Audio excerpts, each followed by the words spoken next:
मेरे प्राण प्रियतम, मेरे ठाकुर, मेरे प्राणाधार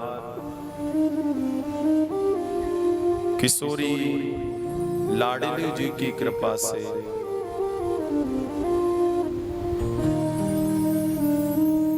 आइए हम सभी मिलकर तृतीय दिवस की इस पावन यात्रा का शुभारंभ करें। पांडाल में विराजमान पिता तुल्य बुजुर्ग, नौजवान युवा भाई एवं भक्ति भाव से ओत प्रोत घर की बहन बेटी, लक्ष्मी स्वरूपाएं माताएं और यत्र तत्र सर्वत्र इस भौतिक यंत्र द्वारा, इस माइक द्वारा मेरी आवाज जा रही है, उन सभी के हृदय में विराजमान उस परम अलौकिक सत्ता को प्रणाम करें।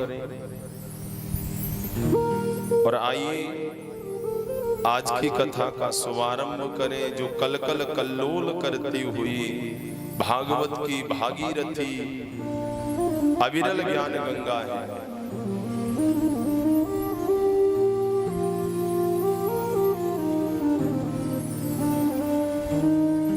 आपने देखा होगा ये भागवत 7 ही दिन में क्यों विश्राम लेती है।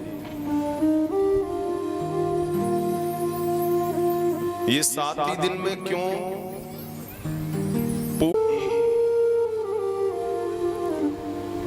क्योंकि हम लोग केवल 7 ही दिन जी पाते हैं। 7 दिन से ज्यादा कोई नहीं जीता है। अगर 7 दिन से ज्यादा कोई जीता है तो बता दीजिए। केवल हमारी आयु 7 दिन की है। अगर कोई सोमवार में जन्म लेता है तो मंगलवार को चला जाता है,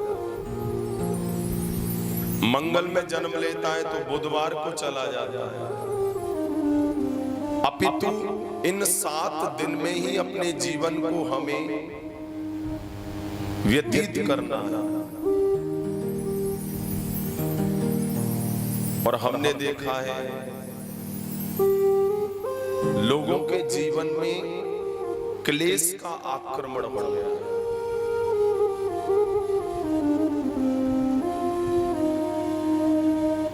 मंदा सुमंद मतयो मंद भाग्य। आजकल आप देख रहे हैं लोग कहते हैं भैया हमारा तो भाग्य बड़ा मंदा पड़ गया है, भाग्य साथ नहीं देते।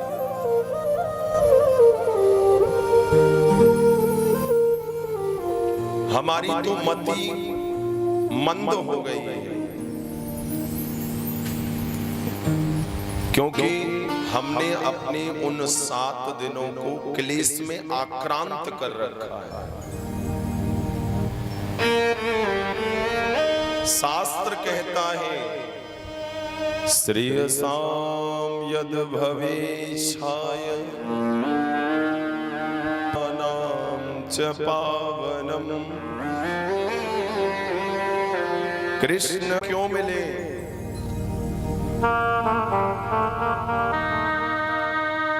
7 दिन किस लिए मिले?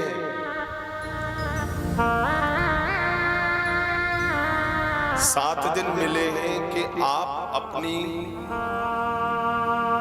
इस जीवन जीने की जो जिज्ञासा लेकर उत्पन्न हुए हैं, वो जिज्ञासा आपकी पूर्ण हो। देखिए आपका विवाह हुआ, संतान हुई, ये आपका धर्म है। आप अपने बच्चों को पढ़ा लिखा कर अच्छी उच्च श्रेणी की जॉब दिलाएं, ये आपका धर्म है। लेकिन इसके अलावा भी आपका एक धर्म और है, और वो धर्म क्या है पता है?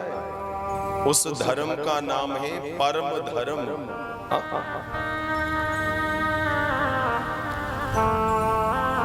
और ये मनुष्य योनि हमें उस परम धर्म को प्राप्त करने के लिए मिली है।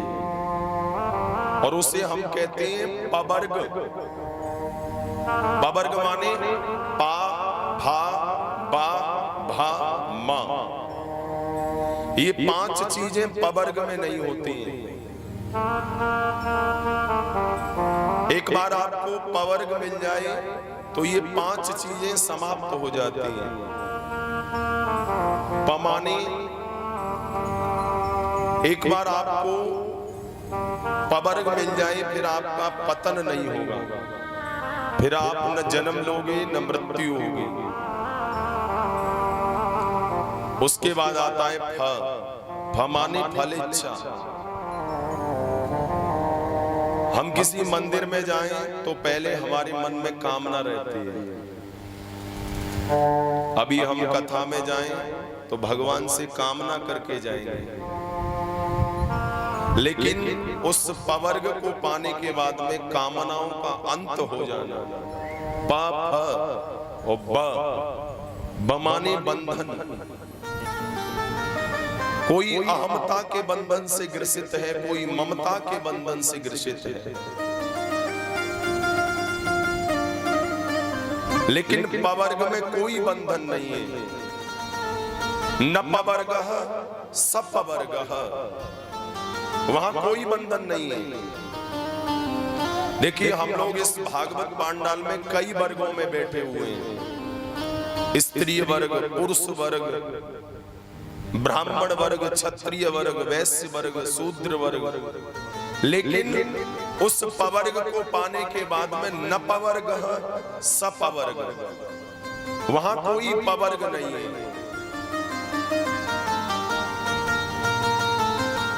प्राणी बंधन से मुक्त हो जाता है।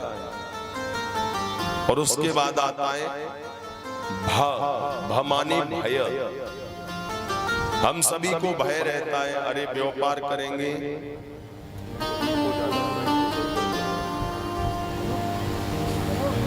सभी को भय रहता है कि कहीं व्यापार में हानि न हो जाए,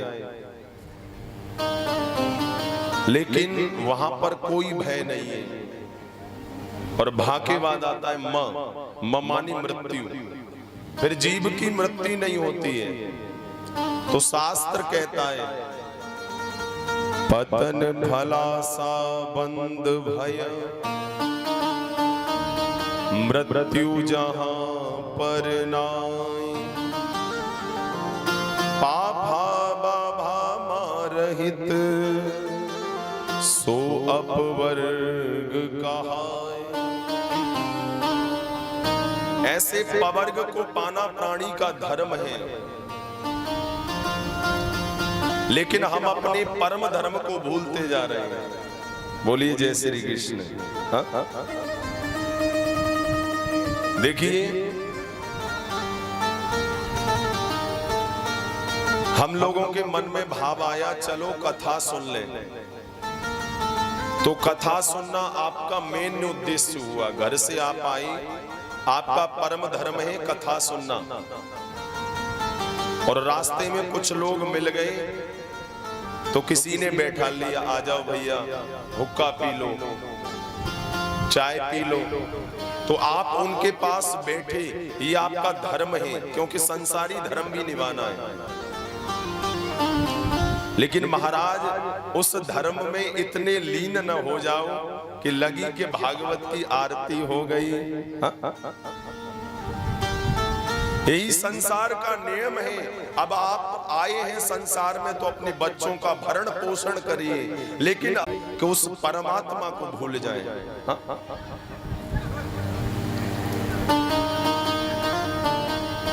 उस शक्ति को भूल जाए। आपको चाहिए संसार का निर्वाह करते हुए भगवान की ओर हमें अग्रसर होना चाहिए, क्योंकि ये आयु चलती जा रही है।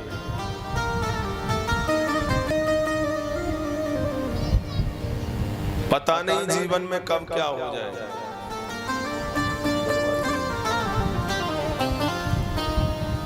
इसलिए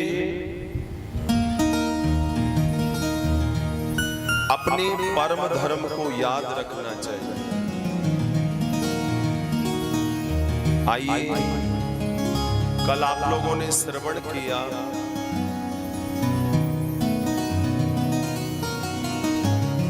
कल कथा कहाँ विश्राम हुई थी पता?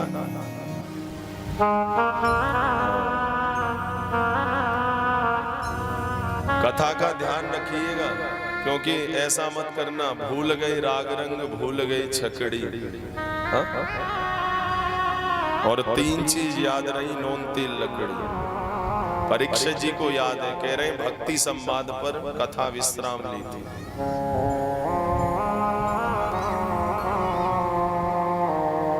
बोली भागवत भगवान की जय। आज भक्ति महारानी के दोनों पुत्र तरुण हो गए।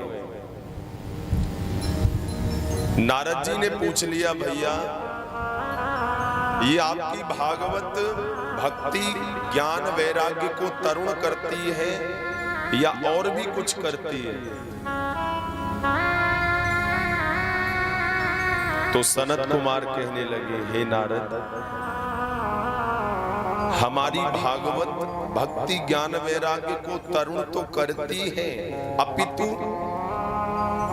जिस जीव ने अपने जीवन में पापाचार, अनाचार, दुराचार, भ्रष्टाचार किए हो और मरने के बाद में वो प्रेत बन गया हो, अगर उसके निमित्त ये भागवत कराई जाए तो उसका भी कल्याण कर देती है। हाँ? नारद जी हंसने लगे, भैया ये तो आप अनुचित कह रहे हो, ऐसा भागवत कहां करेंगे, कोई दृष्टांत बताइए। तो आज कहने लगे, एक तुंगभद्रा नदी के तट पर एक बड़ा ही सुंदर नगर था और उस नगर का नाम था उत्तम नगर। और उस उत्तम नगर में एक पंडित जी रहते थे, श्री आत्मदेव शर्मा जी। हाँ? और पंडित जी इतने विद्वान महाराज, लोग उनकी पूजा करते। द्वितीय भास्कर के नाम से लोग उन्हें जानते थे, वेद पाठी ब्राह्मण, वेद मर्मज्ञ। लेकिन उनकी जो पत्नी थी ना, उनका नाम था धुंधली देवी।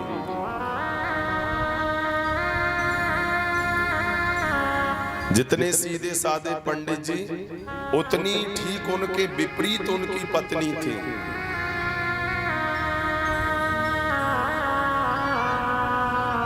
पंडित जी के घर में सब कुछ है, एक ही कष्ट है महाराज, इनके घर में कोई संतान नहीं है। आहा, थोड़ी लगा।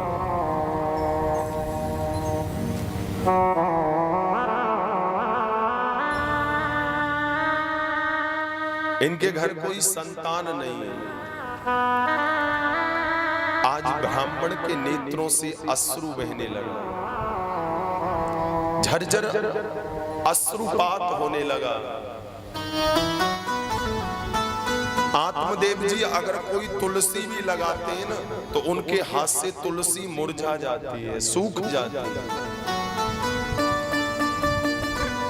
यहां तक कि महाराज उन्होंने अपने घर में एक गाय पाल रखी है, वो भी बांझ है, उसने भी कोई पुत्र नहीं दिया है।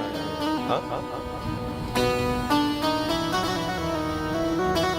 आज आत्मदेव के मन में गिलानी हुई और मरने के लिए वन में चल दिए। जब संतान ही नहीं है तो जीकर क्या करूंगा, लोग मेरा मुख देखना पसंद नहीं करते। आज मरने के लिए वन में आ गए और एक वृक्ष के नीचे बैठकर रुदन करने लगे,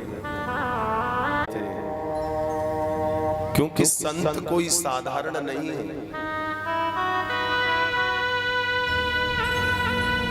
हम लोग क्या करते हैं, देखिए जब कोई संत हमें मिलता है तो संत से कहते हैं, बाबा ये बताओ मेरे छोरा की नौकरी कब लगेगी, बाबा ये बताओ मेरे बेटा को विवाह कब होएगा। बाबा ये बताओ मेरी फैक्ट्री, मेरा व्यापार कैसा चलेगा?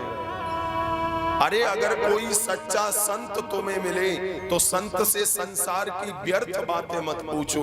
अगर संत से पूछना है तो एक ही बात पूछो, मेरे गोविंद कैसे मिलेंगे, भगवान की प्राप्ति कैसे होगी। ये संत से पूछने का शब्द है।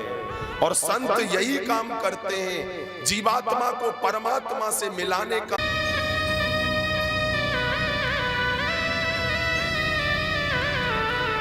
लेकिन आज संतों की महिमा कम होती जा रही है।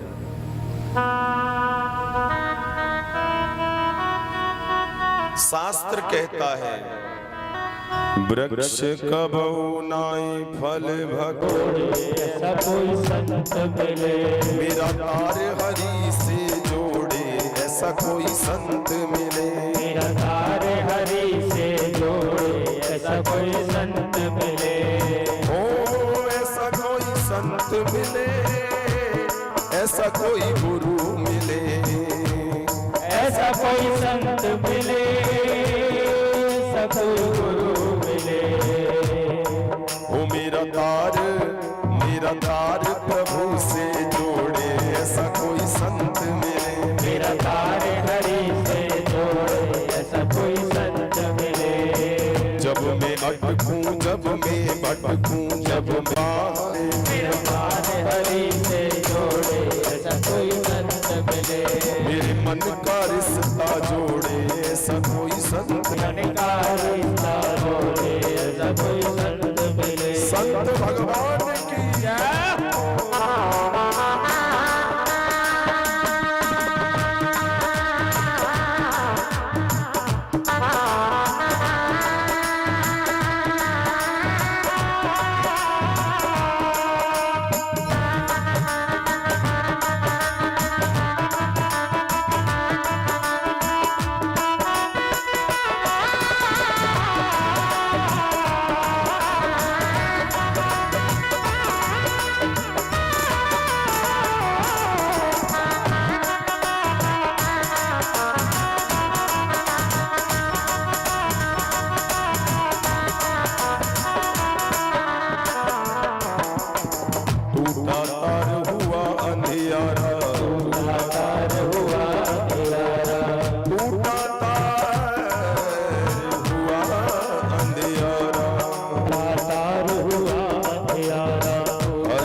मेरा बिछड़ा मीत मिला दे, ऐसा कोई संत मिले मेरा बिछड़ा हरि से जोड़े, ऐसा कोई संत मिले।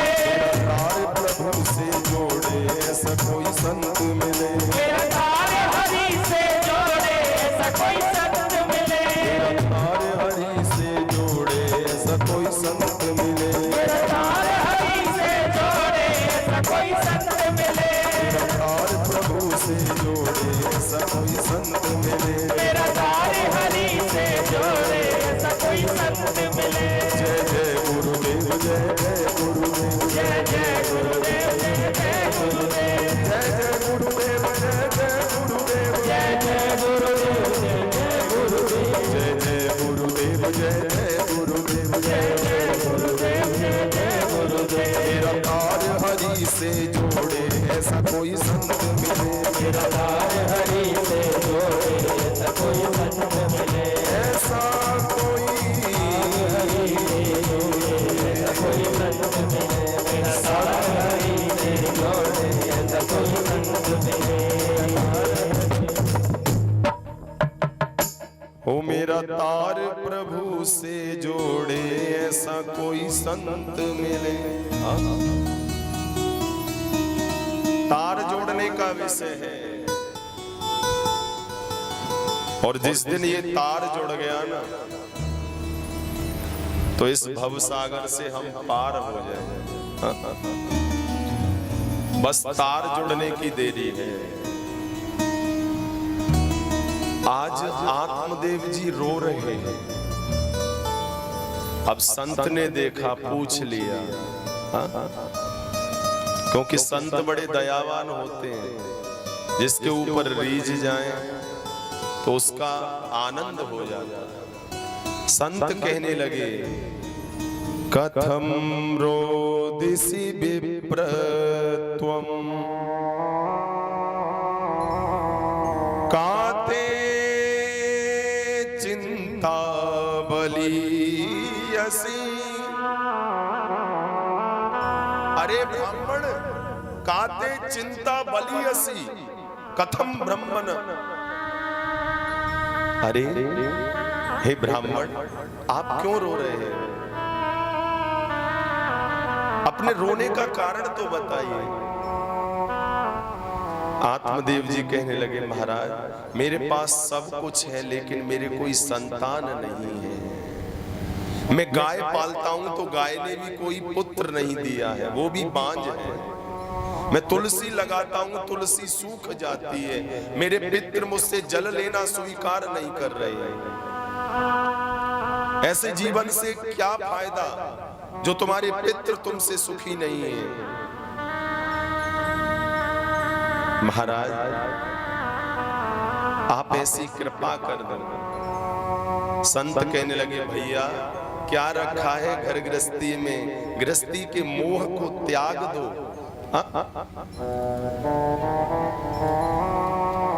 आत्मदेव जी कहने लगे, बाबा इस समय मुझे प्रवचन की जरूरत नहीं है, मुझे पुत्र चाहिए। ऐसे प्रवचन आप दे रहे हो, इससे बढ़िया मैं रोज देता हूं, क्योंकि आप बाबा हैं, संत हैं। आप नहीं जानते गृहस्थी क्या होती है। गृहस्थी में जो आनंद है वो कहीं नहीं है। गृहस्थी सरसे लोके पुत्र पौत्र समन्विता। देखिए आत्मदेव जी कह रहे हैं, महाराज गृहस्थी में वो आनंद है जब पुत्र पौत्र आते हैं। जब पोता आता है, कहता है बाबा बाबा करते हुए अंक से लिपट जाता है।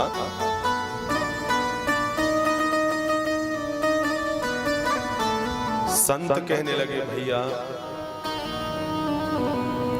आप अपनी मस्तिष्क रेखा देखा। और जैसे ही संत ने मस्तिष्क रेखा देखी तो संत कहने लगे, तू एक जन्म की बात कर रहा है, तेरे 7 जन्मों तक कोई संतान नहीं है। अब तो महाराज आत्मदेव का जो कष्ट था वो 7 गुना हो गया। अब तो सिर को पृथ्वी पर पटक पटक कर रक्तचाप होने लगा, रुधिर बमन हो गया, रक्त रंजित शरीर हो गया। आज संत को दया और संत ने कहा, आप चिंता मत करो, एक वृक्ष से फल लिया और आत्मदेव को दे दिया, जाओ अपनी पत्नी को खिला देना, इससे सर्वांग सुंदर बालक होगा। अब तो जैसे ही हर्षित मन से उस फल को लेकर आत्मदेव जी आए, लेकिन धुंधली, धुंधली किसे कहते हैं? जिसे हर समय नेगेटिव दिखाई दे, धुंधला धुंधला दिखाई दे।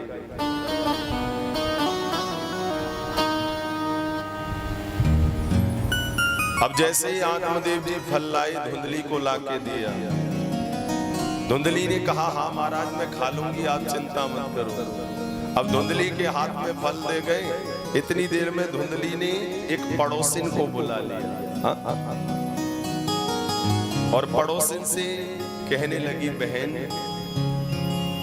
मेरे पतिदेव फल लेकर आए। धुंधली कहती है, फल भक्षेण गर्भस्या गर्भिणो दरवृद्धिता स्वल्प भक्षम ततो शक्तिर गृह कार्यम कथम भवे। धुंधली कहती है पड़ोसिन को बाजू में बैठा कर, बहन फल भक्षेण गर्भस्य, मैंने ये फल खा लिया तो मैं गर्भवती हो जाऊंगी, और जब मैं गर्भवती हो गई तो ततो अल्प शक्ति, मैं कमजोर हो जाऊंगी, मैं कुछ खा पी नहीं पाऊंगी। और जब मैं कमजोर हो जाऊंगी तो घर के कार्य को कौन करेगा? तो पड़ोसिन कहने लगी ये कोई ज्यादा बड़ी समस्या नहीं है, 2-4 महीने को अपनी ननद को बुला लेना। ननद जब बुआ बन जाती है बधावा तो वैसे ही देना पड़ता है, इससे अच्छा 2-4 महीने पहले बुला के खूब काम करावे और बधावे के नाम पे बने उतना देकर विदा कर दे। तो धुंधली कहने लगी बहन तू नहीं जानती मेरी ननद कितनी चोटी है, तू 2-4 महीने की बात कर रही है, वो 15 दिन में ही मेरा घर स्वाप कर डालेंगे। पड़ोसिन कहने लगी अच्छा तो किसी नौकर को रख लेना। हाँ ये बात सही कह रही है, पर एक बात बता, मैंने सुना है गर्भिणी स्त्री ज्यादा तेज दौड़ नहीं सकती। पड़ोसिन कहने लगी बहन तुझे कहां दौड़ना है? धुंधली कहने लगी कहीं घर में आग लग गई तो? सबरे घर के भाग जाएंगे, मैं ही रह जाऊंगी। पड़ोसिन ने सिर में हाथ मारा और कहने लगी हे भगवान, इसके मन में कैसे कैसे विचार आ रहे हैं। अरे ईश्वर का नाम ले और इस फल को खा। अच्छा बहन तू कहती है तो खा लेती हूँ, लेकिन एक बात और बता, मैंने सुना है सुखदेव स्वामी अपनी माँ के गर्भ में 12 वर्ष तक रहे, अगर मेरा बेटा 2-4 साल रह गया तो तदापि मरणम भवे, मैं तो मर जाऊंगी, मैं नहीं खाऊंगी इस फल को। और शास्त्र कहता है, भागवत जी कहती है एवं कुतरक योगेन तत्फलम नैव भक्षिता। एवं कुतर्क योगेन, उस धुंधली ने पड़ोसिन से इतना कुतर्क किया कि तत्फलम नैव भक्षिता, उस फल को खाया ही नहीं।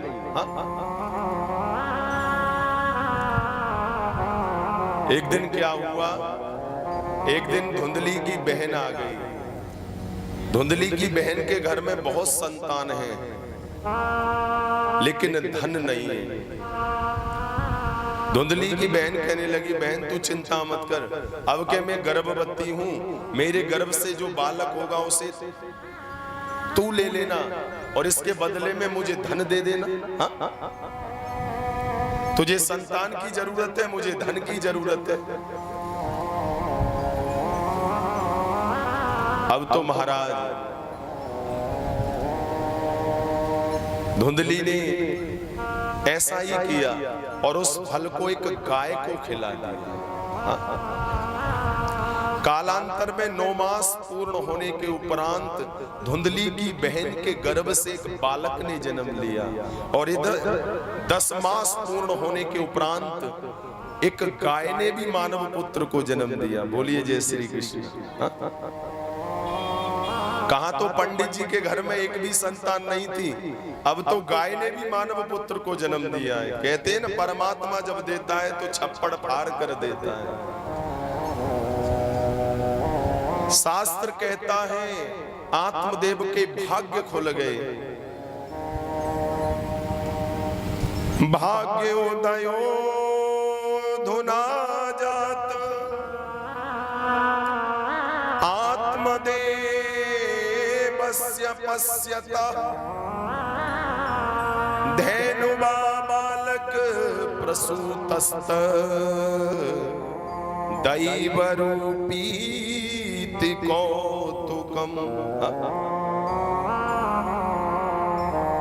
ये विधाता की कृपा है। अब नामकरण का समय आया। पंडित जी ने कहा मैं बेटे का नाम रखूंगा, मेरा नाम है आत्मदेव, तो मेरे बेटे का नाम होगा परमात्मा देव।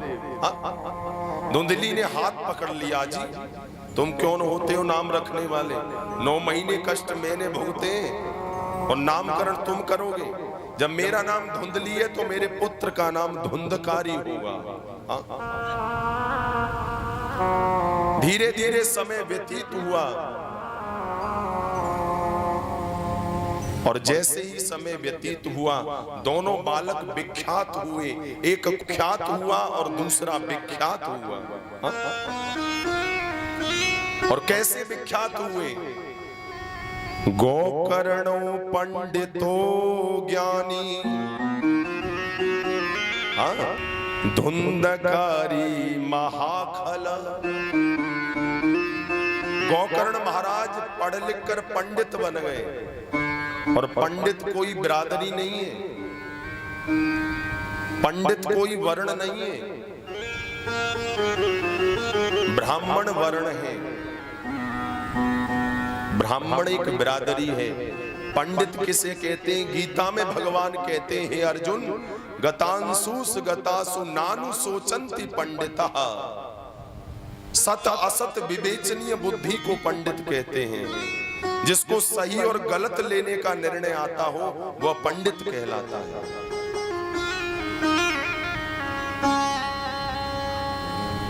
अर्जुन, जैसा आप सोच रहे हो वैसा पंडित नहीं सोचते। ये रणभूमि है अर्जुन, और रण में जो आ जाता है वो किसी का न पिता है, न भ्राता है, न सगा है, न संबंधी है। इसलिए गौकर्ण महाराज पढ़ लिख कर पंडित हो गए। और धुंधकारी क्या हो गया पता है? धुंधकारी स्कूल जाता है तो छोटे छोटे बच्चों को कुएं में ढकेलाता है, किसी के सिर को फोड़ देता है, किसी की वस्तु चुरा लाता है। धीरे धीरे बड़ा हुआ तो बड़ी चोरियां करने लगा, और जब चोरी से बहुत सा धन आ जाता है तो शराब पीने लगा। और जब शराब के नशे में उन्मत्त हाथी की तरह विचरण करता है तो फिर वेश्यागमनी हो गया। और जब वेश्याएं धन मांगने लगी तो चोरी करने लगा। यानी अपने ब्राह्मण तत्व को विनिष्ट कर डाला। जो ब्राह्मण का धर्म है, शराब पीने लगा। लेकिन आज महाराज शराब पीने का चलन बहुत हो गया है, लोग शराब बहुत पीते हैं। वैसे शराब पीने से 3 फायदे हैं। शराब पीने से 3 फायदे बता दें। पहला फायदा, शराबी के घर में कभी चोरी नहीं होती है। दूसरा फायदा, शराबी कभी अपनी आयु से नहीं मरता है। और तीसरा फायदा, शराबी के ऊपर कभी कुत्ते नहीं हुर्राते हैं। बोली जय श्री कृष्ण। और वो कैसे? शराबी के घर में चोरी इसलिए नहीं होती है कि पहले ही बासन भाड़े बेच के शराब पी जाए। और बासनन की छोड़ो, जो घर की लक्ष्मी है ना, उनकी कुंडल झुमकी झाले सब बिक जामे शराब के चक्कर में।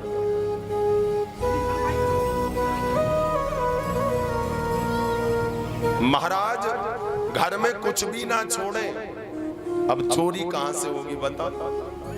और शराबी अपनी आयु से इसलिए नहीं मरता है, पता नहीं कब किडनी फेल हो जाए, कब गुर्दा फेल हो जाए। और तीसरा, कुत्ते इसलिए नहीं घुर्राते हैं क्योंकि कुत्तों को पता ही अपने स्टाफ का ही है। उस दिन उस नाली में मुंह गाड़े मिला था। बोलिए जय श्री कृष्ण। तो लोग शराब का चलन बहुत हो गया है।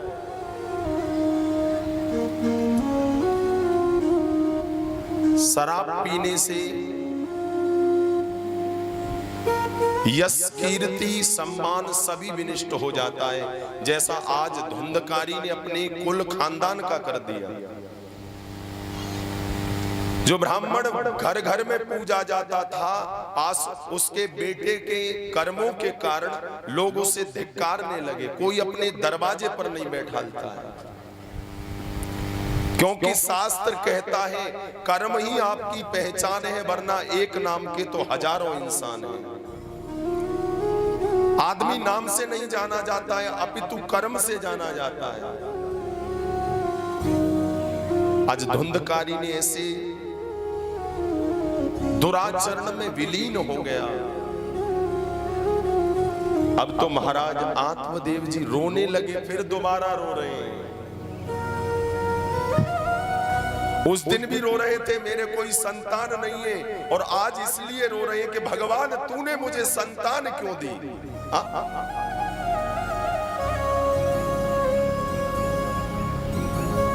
आज मरने के लिए वन में चल दिए। ऐसे बेटे से तो मर जाना अच्छा है। जैसे ही जा रहे थे तो रास्ते में जो गाय का पुत्र है गौकर्ण ने हाथ रोक लिया, पिताजी आप मरने के लिए जा रहे हो। आत्महत्या करना, फांसी देना, मर जाना ये किसी समस्या का समाधान नहीं है। आए दिन अखबार भरे रहते हैं कि हाई स्कूल में फेल हो जाने के कारण एक छात्र ने रेल से कटकर अपनी आत्महत्या कर ली। अरे संघर्ष ही जीवन है। जो लोग सत्संग कर लेंगे वो कभी आत्मदाह नहीं करेंगे। आज गौकर्ण ने अपने पिताजी को हाथ पकड़कर बैठा लिया, पिताजी, और ज्ञान उपदेश देने लगे। देह स्थिर मांस रुधिरे अभिमतिं त्यजत्वं जाया सुतादिषु सदा ममतां विमुञ्च। कितना सुंदर श्लोक है भागवत जी का। देह स्थिर मांस रुधिरे, ये जो शरीर है ना, ये मांस और रुधिर से बना हुआ एक पिंड है। अभी देखिए कोई गारे की दीवार हो और गारे की दीवार पर बढ़िया आप पलस्तर करवा के, बढ़िया पुट्टी खिंचवा के और उस पर बढ़िया कलर कर दीजिए तो दीवार चमकने लगेगी। ऐसे ये शरीर रूपी जो दीवार है वो मांस और रुधिर से बनी हुई है। इस पर अच्छे से प्रिंटिंग कर दी है। किसी को काला कर दिया है, किसी को गोरा कर दिया है, किसी को सांवला कर दिया है। पिताजी ये शरीर अपना नहीं है, ये श्वासें अपनी नहीं है। देह स्थिर मांस रुधिरे अभिमति होती है। अपने मन से ये विचार निकाल दो कि ये शरीर अपना है। ये एक पंचायती धर्मशाला है।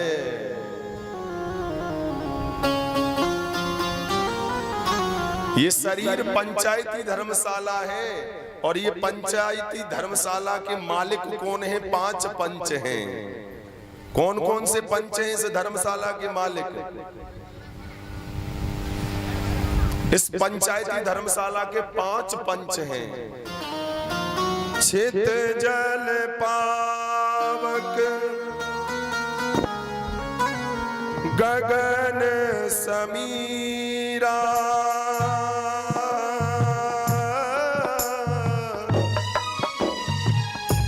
पंच रचित यह अधम शरीरा।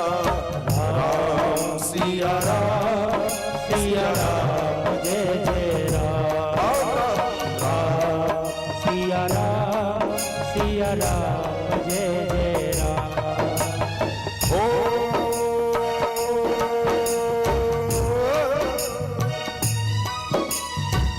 छित जल पावक गगन समीरा, पंच रचित यह अधम शरीरा। राम सिया राम, सिया राम जय जय राम। राम सिया राम, सिया राम जय जय। छित जल पावक गगन समीरा, ये 5 पंचों की धर्मशाला है।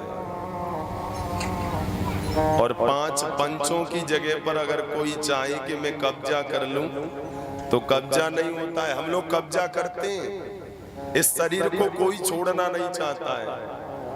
बताइए कोई छोड़ना चाहता है? कोई नहीं चाहता है।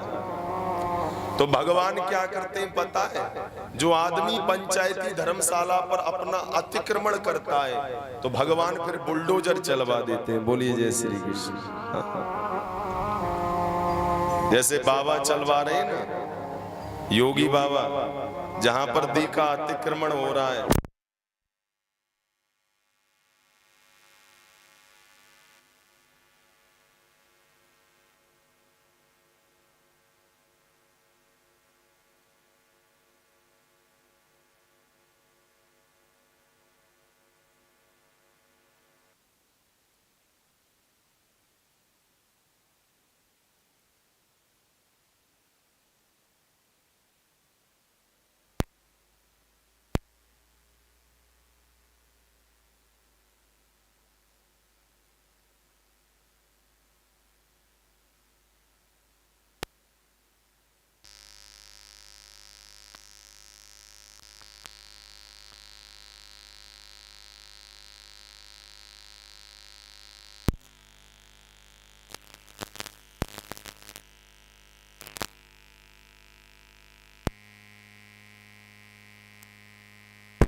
श्री राधे।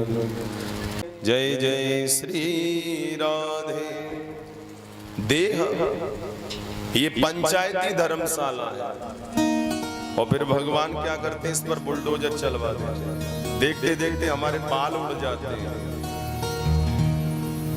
देखते देखते धीरे धीरे बाल उड़ने लगते हैं। फिर भी डॉक्टर के पास जाता है, डॉक्टर से कहता है डॉक्टर साहब कैसे भी बाल उड़ जाओ, चाहे कितना महंगा तेल बता दो। फिर भी नहीं मानता है महाराज, डुप्लीकेट बार लगवा लेता है, किट लगवा के आ जाता है। भगवान कहने लगे बड़ा चालाक।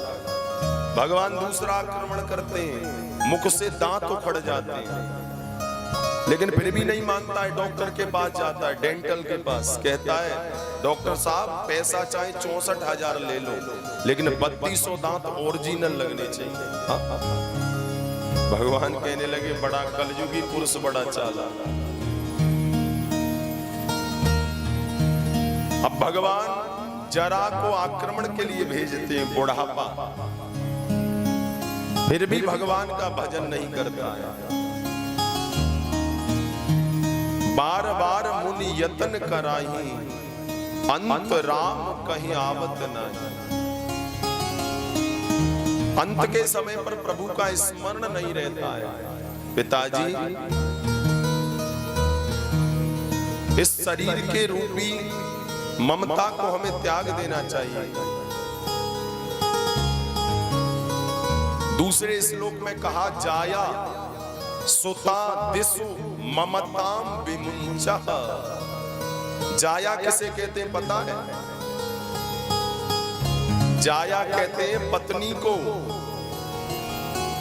और सुत कहते हैं पुत्र को। हमें ये हृदय से भाव निकाल देना चाहिए कि हमारी पत्नी हमारी बुढ़ापे में सेवा करेगी। मन में ये भाव नहीं रखना चाहिए कि मेरा बेटा बुढ़ापे में मुझे रोटी देगा। इस ममता को त्याग देना चाहिए। जाया सुतादिषु सदा ममताम विमुंच। और पिताजी, पश्या निसम जगदिदम क्षण भंगुनिष्ठा। अपनी क्षण भंगुरता पर ध्यान देना चाहिए, क्योंकि संसार में सभी को जाना है। आया है सो जाएगा, कि आया है सो जाएगा। राजा रंग फकीर, कोई विमानन चढ़ चलो, कोई बंध्यो जंजीर।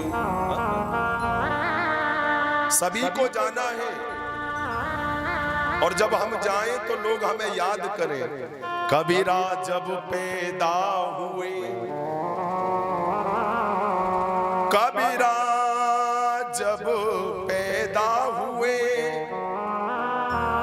जग हंसा हम रोए, अरे ऐसी करनी कर चलो,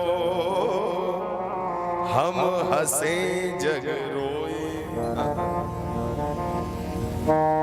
पिताजी, संसार में कोई किसी का नहीं है।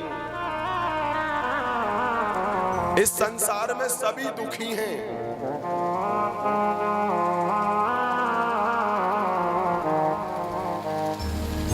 आप किसको सुखी मान रहे हो पिताजी?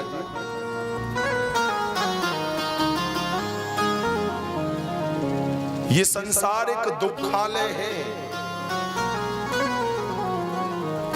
न चेन्द्र सुखम किंचित न सुखम चक्रवर्तिना, सुखमस्ते विरक्तस्य मुनिरेकांत जीवना। इस संसार में आप किसको सुखी मान रहे हो? बहुत से लोग सोच रहे होंगे महाराज, जो प्रधानमंत्री के पद पर बैठे हैं मोदी जी सुखी हैं। हा? इंद्र की गद्दी पर जो इंद्र बैठा हुआ है वो सुखी है। इस संसार में सुखी कोई नहीं है। कोई तन दुखी, कोई मन दुखी, कोई धन बिन रहत उदास, और थोड़े थोड़े सब दुखी, सुखी राम के दास। कोई सुखी नहीं है संसार में। कोई हाथ उठा के कह दे कि मैं सुखी हूं। कोई तन से दुखी है, कोई इसी बात को लेकर दुखी है, महाराज पड़ोसी को गोरा बना दिया, मेरे को काला बना दिया। कोई इसी बात को लेकर परेशान है, अरे ये तो स्वस्थ घूम रहा है और हमारी शरीर में तो इतने रोग लगे हुए हैं। कोई मन से दुखी है, अरे देखो पड़ोसन कितनी हष्ट पुष्ट हो रही है खा पी के, मैं तो खूब अपने पति को घोट घोट के बादाम खिलाऊं लेकिन सूख के छुआरे बह जा रहे। कोई धन बिन रहे तो उदास। किसी के पास करोड़ों का बंगला है, कोठी है, और किसी के पास छप्पर पड़ा हुआ है। और थोड़े थोड़े सब दुखी, सुखी राम के दास। सुख कहाँ है? सुख अमीरी में नहीं है, सुख गरीबी में है।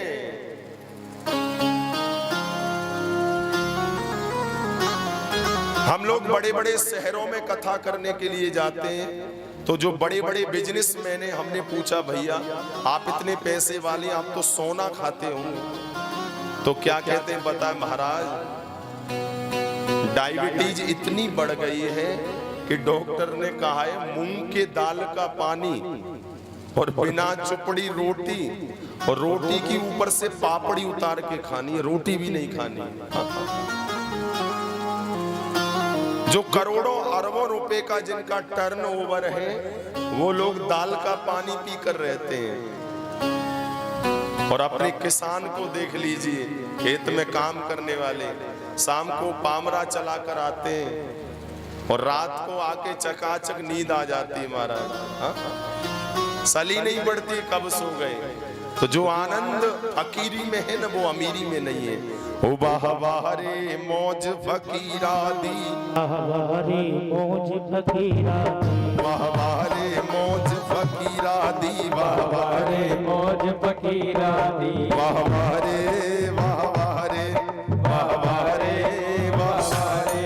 वाह रे मौज फकीरा दी, वाह रे मौज फकीरा दी, फकीरा दी की संता की, फकीरा दी के संता दी, फकीरा दी की संता की, फकीरा दी के संता दी, वाह रे वाह रे मौज फकीरा दी, वाह रे मौज फकीरा दी, वाह रे मौज फकीरा दी, वाह रे मौज फकीरा दी।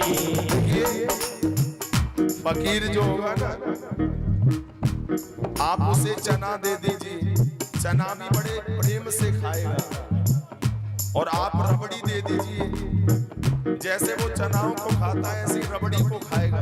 जो असली संत फकीर होगा, अरे कभी चबावे चना चबे ना, कभी चबावे चना चबे ना, चना चबे ना, चना चबे ना, चना चबे ना, चना चबे ना, कभी चबावे चना चबे ना, कभी चबावे चना चबे ना, कभी लपटा देना खीरा की, वाह वाह रे वाह वाह रे, वाह वाह रे बहुत फकीरा जी, वाह वाह रे बहुत फकीरा जी, वाह वाह रे मौज फकीरा की, वाह वाह रे बहुत फकीरा जी, फकीरा की संता की, फकीरा जी ये संता जी। देखिए फकीर रास्ते से जा रहे हैं, किसी ने देख लिया बाबा के कपड़े मैले कुचैले फट रहे हैं, किसी ने अपना वस्त्र दे दिया, बाबा तुम पहन लेना। अरे मंग तंग के कपड़े पहने, मंग तंग के कपड़े पहने, मंग तंग के कपड़े पहने, मंग तंग के कपड़े पहने। एक दिन संत की और दृष्टि किसी बड़े बनिया की पड़ गई, किसी सेठ की दृष्टि पड़ गई बाबा के कपड़ों के ऊपर। कहा बाबा चलो मेरे साथ दुकान पर, और बाजार में सबसे महंगा जो कपड़ा है, और सबसे महंगा कौन सा होता है पता है? सबसे महंगा कपड़ा होता है पश्मीना का। हाँ? तो सेठ जी ने पश्मीना की शॉल दे दी, और जैसे उन मंग तंग के कपड़ों को पहन रहे थे ऐसे ही पश्मीना की शॉल को पहन रहे हैं। ये फकीर की पहचान है। अरे मंग तंग के कपड़े पहने, मंग तंग के कपड़े पहने, मंग तंग के कपड़े पहने, मंग तंग के कपड़े पहने, कभी सोल पश्मीना दी, कभी सोल पश्मीना की, वाह रे वाह रे मौज फकीरा की, वाह वाह रे बहुत फकीरा जी, वाह रे मौज फकीरा दी। बोली संत भगवान की जय। फकीर वही है, और आनंद फकीरी में। इसलिए जो है उसमें संतोष रखिए। सुशीला जब सुदामा जी को द्वारिका जाने के लिए कहती है